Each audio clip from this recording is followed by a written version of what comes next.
Hi guys! Welcome back to our channel! Ngayon, may i-interviewin tayong kababayan dito sa Canada. So, we will learn yung story niya, yung journey niya, yung mga struggles na pinagdaanan niya, and how he became a permanent resident by the age of 46. So, yun yung gusto niya ring i-share. Kasi, syempre, sabi niya nga rin, many people lose hope because of the age. Lalo na dito sa system ng Canada, they base the points by the age. So, alamin natin paano ba yung napagdaanan niya and paano siya na PR. Yan, kasama ang kanyang pamilya. So, family of 5 sila. So, yung interview namin kay Kuya Reggie will be via Zoom. And this will be our first time. So, pardon us sa aming amateur interview over Zoom.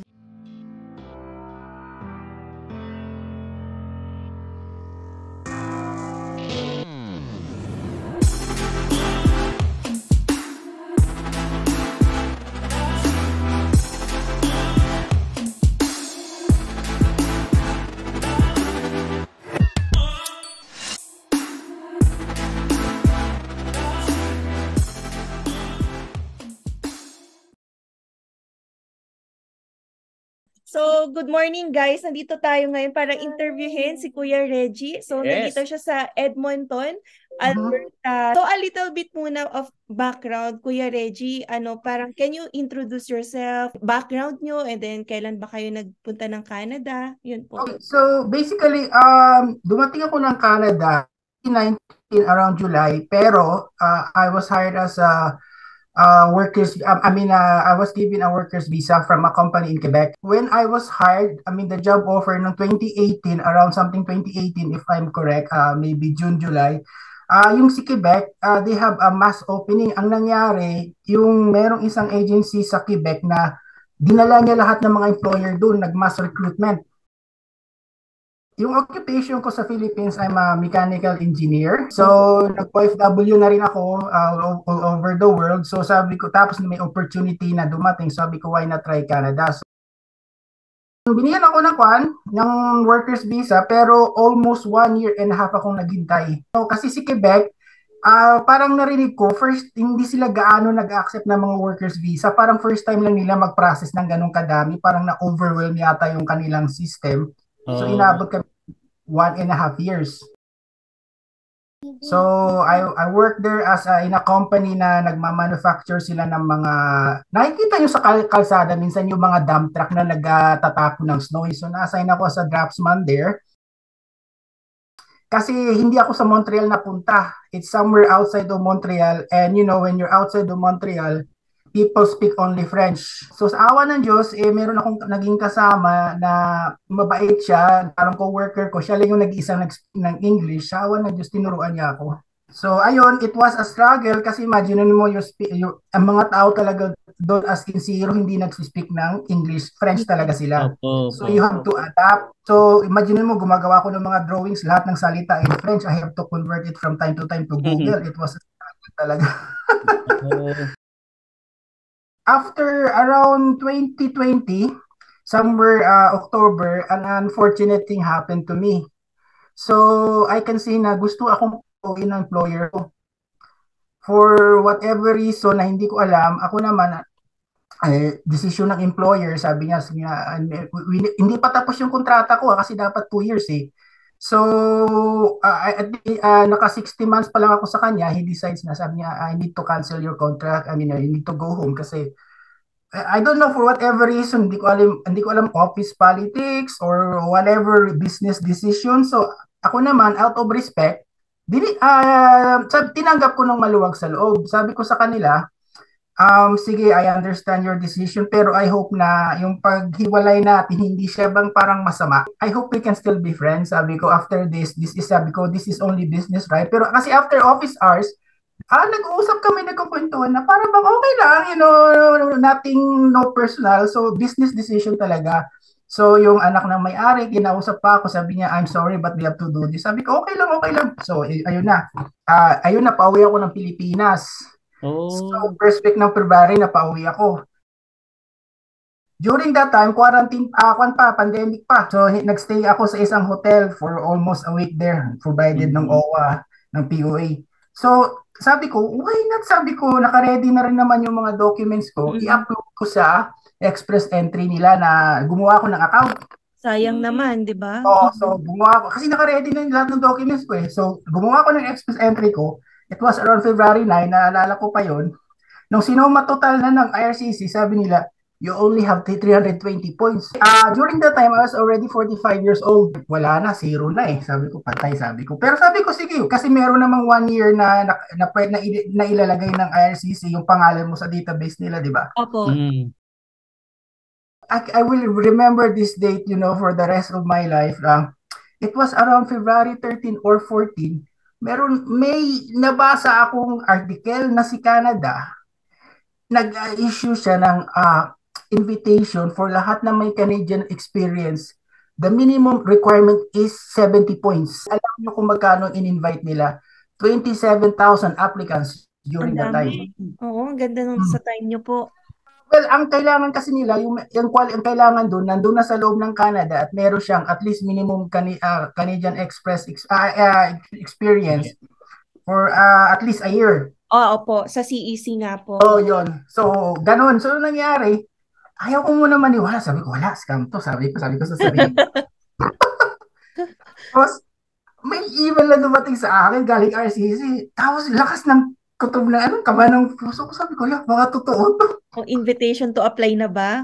Oo. Pag open ko ng email, sabi ko, oh my God, sabi ko, in-invite nila ako. You are qualified kahit 320 points ka dahil nga 17 minimum. You are qualified out of the 27,000. February 14 yun. And ang makagandahan doon, kasi pandemic, they giving me 90 days to get the documents. Ngayon, yung struggle doon, imagine mo, pandemic din sa Pilipinas, sabi ko, oh my God, paano ko gagawin to mga documents? Kasi ang daming mga border, di ba, sarado? Ang pinakaniri sa amin, Baguio City, para magpa-medical, wala kaming choice kasi nung kasagsagan ng pandemic, sarado talaga yung mga buong border. Meron lang isang exclusive na nagpapa-COVID testing. Wala kaming choice kundi magbayad ng 21,000 pesos for a family of 5 para lang sa COVID testing kasi nga hindi ka talaga papalabasin ng border, hindi ka tatanggapin sa Baguio City. So, kayo lang po ba yan or may kasama po kayong family? Family ko, family of 5 kasi I have 3 kids eh.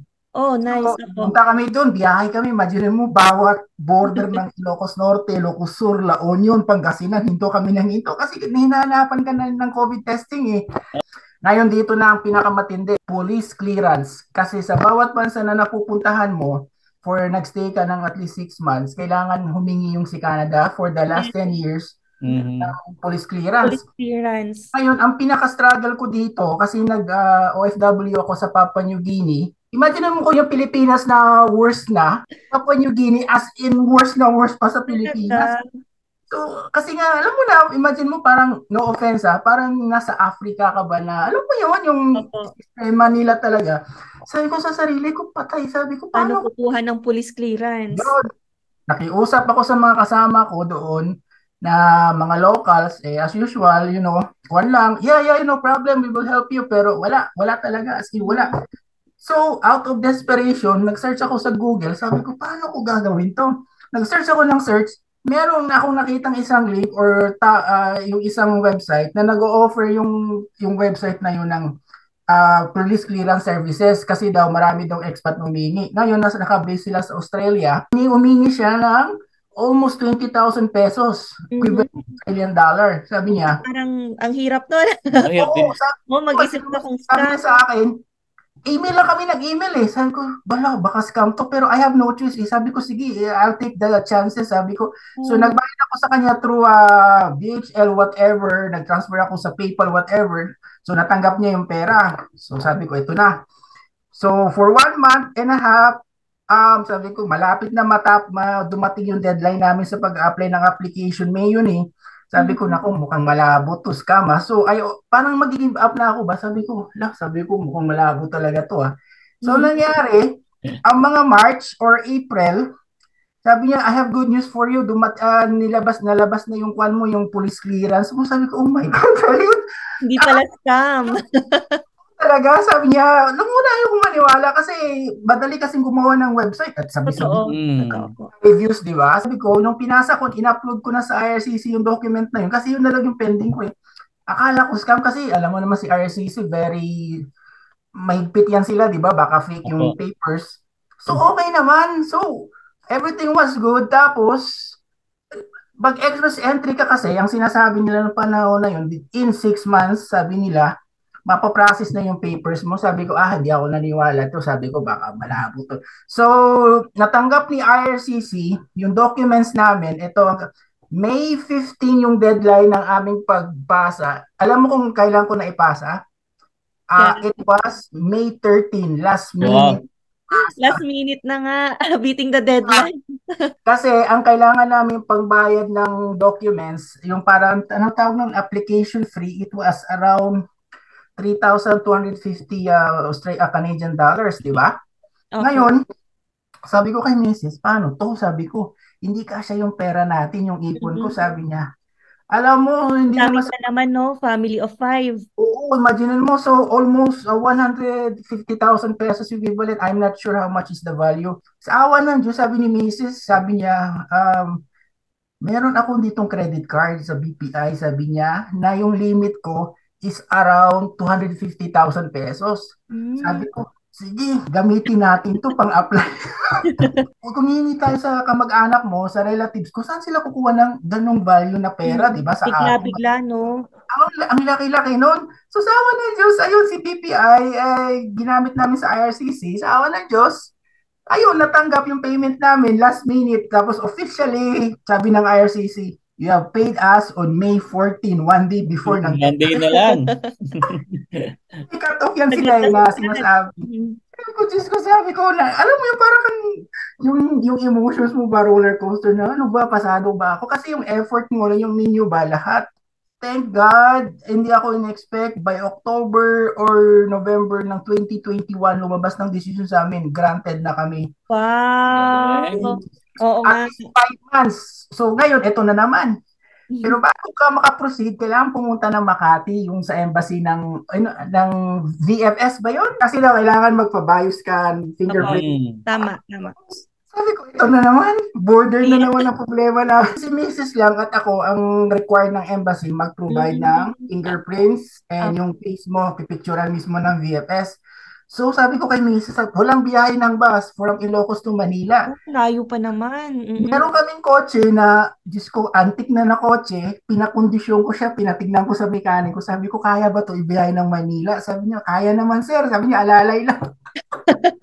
Magawa ng paraan, no? Oo, basically, nag-drive kaming dalawa ni Mrs. Ako nagda-drive, yung ganun kasi nga, hindi siya sanay sa highway, sa alam mo na. So, pero nalalayan ko si kotse. So, nakarating kami ng Maynila. So, yun na naman, hiningan kami ng COVID test or whatever. Ayun, pagdating namin ng Manila, gabi, kinabukasan, nagpa-VFS kami, okay naman daw. On the follow, pag-alis namin ng embassy, uwi na naman kami ng Ilocos kasi hinahabol namin yung COVID test namin hindi mag-expired. Apo. By November, officially, dumating yung aming letters ng permanent resident na. Ang galing. Shortcut na. Oo nga, di ba sabi nga natin, at least hindi na dumaan ako sa pathway na international student. So, ngayon, sabi ko kay Mrs., sabi ko, mauna akong pumunta ng Canada. Sabi ko, maghanap ako ng trabaho doon. So, nagtingin-tingin ako sa Indeed.com. Sa awa ng Diyos, meron isang employee na nag-reply sa akin na I'm interested to interview nyo. So, sabi ko, okay. Pero, sige, sabi ko, we will try. So, out of nowhere, napadpad ako ng Edmonton kasi sila yung nag-offer sa akin ng trabaho eh. Ako ng Edmonton, yun nga, direct flight ako Philippine Airlines. Pagdating ko ng Edmonton, yung kumpanya na yun, in-interview nila ako. So sa awa ng Diyos, okay naman yung kumpanya as an oil and gas company. So maganda yan, oil and Magandang gas. oil and gas. Ang designated nila sa akin is a mechanical designer kasi nga more on related ako sa mga, alam mo yun, yung mga draftsman, yung mga 3D magawa ng mga design. Ayun, inofera nila ako na twice the salary na meron sa akin sa Quebec na almost. Wow! Blessing. Tapos, ayun, as of now, nagtatrabaho pa rin ako dito. Tapos, ang nakakatuwa, ako lang yung Pilipino. So ang kasing nakita nilang skill sa akin nga yung mga experience ko before pag-work ko sa abroad. In terms of my age, nabigyan ako ng officially ng PR invitation when I was around 46 years old. Oo, 46, di ba? Yung iba na wawala na ng hope dahil mataas daw yung age. Kasi bumababa yung points, pagtaas ng age. And then, kayo, 46 hindi siya point system, kanselado na siya as in 0 points. Pero papapiin ng ibang, factors. Let's say, French, work experience mo previously, tapos yung IELTS mo. So, pati si Mrs. nga, pina-evaluate ko yung kanyang transcript. So, dinagdag ng dinagdag. Opo, pandagdag points din. Unfortunately, yun nga, 320 points lang kasi sabi ko nga, isang nagpababa sa akin yung edad. Kasi meron yan silang para mga target sa mga immigrants. Kasagsagan ng COVID noon, nag-decide sila nga na, yun nga bottom line na 70 points, pinaka-minimum sa history ng Canada na invite nila yung 27,000 applicants na nandito na sa Canada or merong Canadian experience na within the tier. Kuya, eto na lang. Huling question namin sa iyo. Anong mapapayo mo sa mga kagaya nating Pilipino na nangangarap pumunta dito sa Canada? Sabi nga ng mga narinig natin, in every crisis, there is an opportunity. Totoo po, totoo. So, you never disregard nga na ako never in a million years na sabi ko, wala na eh. Sabi ko, wala eh, malabo na yan. Pero sabi ko, sige, nag-file lang ako. So, hindi lang ako, imagine mo yung mga other 27,000 applicants na PRs. You never know. Ang bottom line doon, naka-ready yung mga documents ko para anytime, sabi ko, kung sakaling you never know nga, kasi pabago-bago si immigration, di ba? Never lose hope. You never know kung ano yung future na darating eh. So, marami ako nababasa mga vlog or something, iba nawawala ng pag-asa. Sabi ko, habang nandito kayo sa Canada, do your best na mag-explore yung other options or pathways. Maraming paraan. May mga nakakausap ako nagbibigay ng advice. Sabi ko, try nyo yung rural immigration. Yes. RINT. Yes, kasi katulad nung yung Saint Sue Marie ba yun? Yung sa Ontario, nag-open sila. Nabasa ko yung website nila. So, ang dami nag-apply. So, kailangan ang punto doon, maging ready ka lang. Na ready lahat ng documents mo. Kasi you'll never know saan ka mapapadpad. So, dapat hindi lang focus sa isang pathway. So, dapat explore din lahat yung mga provincial nominee, yes. opportunities na mga, lalo na nga sa rural and territorial provinces. Oo. Kasi, katulad nung ewan ko kung may nanonood din ako sa isang vlogger yung Carino family. Yung yes, nanonood din po kami doon. Nanonood din ako. Sabi nila, marami daw pumupunta sa kanila dyan na galing Ontario daw mga students na spino-sponsor ng Tim Hortons na maging PR. Liblib na lugar, pero ang punto nila, tsaga-tsaga lang. After that, hindi naman ang kailangan eh. Yung iba nga, lumilipad nga po doon sa Saskatchewan. Sabi nila, babalik na lang pag nakuha na yung PR. Pero they fall in love na with the place na. Tapos doon na sila talaga, na yung nakasanayan mo na, nag-settle down ka, naka-work ka na doon.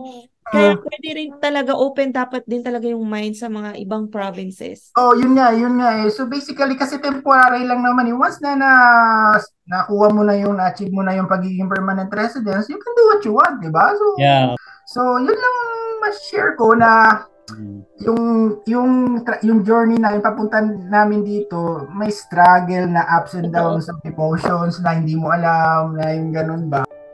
I did my best, as much as possible. Sabi ko nga, sige, hanggat kaya ko, gagawin ko lahat, i-explore lahat ng options. I will never give up.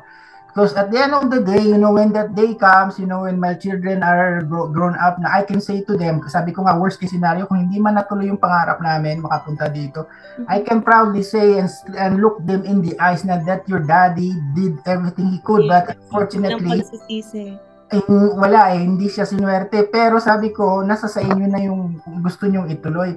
Pero fortunately, with God's grace, nabigyan kami ng opportunity na maging permanent resident. So all I can say is, never give up, follow your dreams. Sometimes, may araw na, minsan ayaw mo na eh, pagigising ka sa umaga. Bumangon, pero pag tignan mo yung anak mo sa tabi mo, yun ang nagbibigay ng inspiration na sige, kakayanin ko to para sa kanila. Mahal ko ang Pilipinas, mahal ko yung bayan natin, pero yung sistema natin, yun ang nagpapabigat ng loob ko na pag nanonood ako ng news. Alam mo na, all the bad news, sabi ko, my God, sabi ko, what if lumaki yung anak ko, yung next generation, the following generation, ganun pa rin ba yung kanilang alam mo na yung struggles natin sa Pilipinas. Tama po. Oo, sabi ko, at least, yung nga sinasabi ko sa sarili ko, sa asawa ko, sige, nandito na tayo. Ngayon, it's up to my kids. Ito na yung opportunity ninyo to do what you want, because in this country, as long as you work hard and given that opportunity nga na fair, pantay, you can do what you want, achieve your dreams. Yun naman sa akin as a parents So sabi ko nga eto, nilatag ko na sa inyo yung foundation, so it's up to them to do what they want when they grow up. Thank you, Kuya. Okay, so yun ang ganda ng story mo, Kuya. Talagang, very inspiring. Beating the red light ka. Yun nga. As in, yung last minute na lang oh my God, sabi ko, pag naisip ko lahat ng stars nag-a-align in your favor. Yeah. Kasi kung hindi ba yung Canada, di ba, madedelay yung pagbibigay sa inyo ng police clearance, di ba po? Hindi natin control yun lalo na Papua New Guinea. Mas mamomotivate din yung mga nagbabalak, di ba? Lalo na yung ganyan yung age, di ba, line of force na maraming nawawalan kasi ng pag-asa. Kasi dito sa Canada, point system kapag mas yung age, parang mas maglulus ka pa ng hope. Baka hindi ka madraw, lalo na ngayon nagtataas ng tayong mag-focus lang kunyari sa international student kasi nga alam natin mas madali yung way na yon, pero may iba pa pala, diba, na para sa'yo. Yes, lalo na kayo magulo pa ang system or announcement sa international students. Thank you, Kuya. Salamat, Kuya. Salamat. Yes, have a nice weekend. Have a nice weekend rin po. Thank you sa pag-share ng story. Ang sabi nga na sa atin laban lang, kapatid. Sugod. Laban po. Laban tayo dito sa Canada. Laban talaga. Kayo din. Good luck din sa inyo, okay? So God bless and thank you po, Kuya. Thank you. Bye. Bye.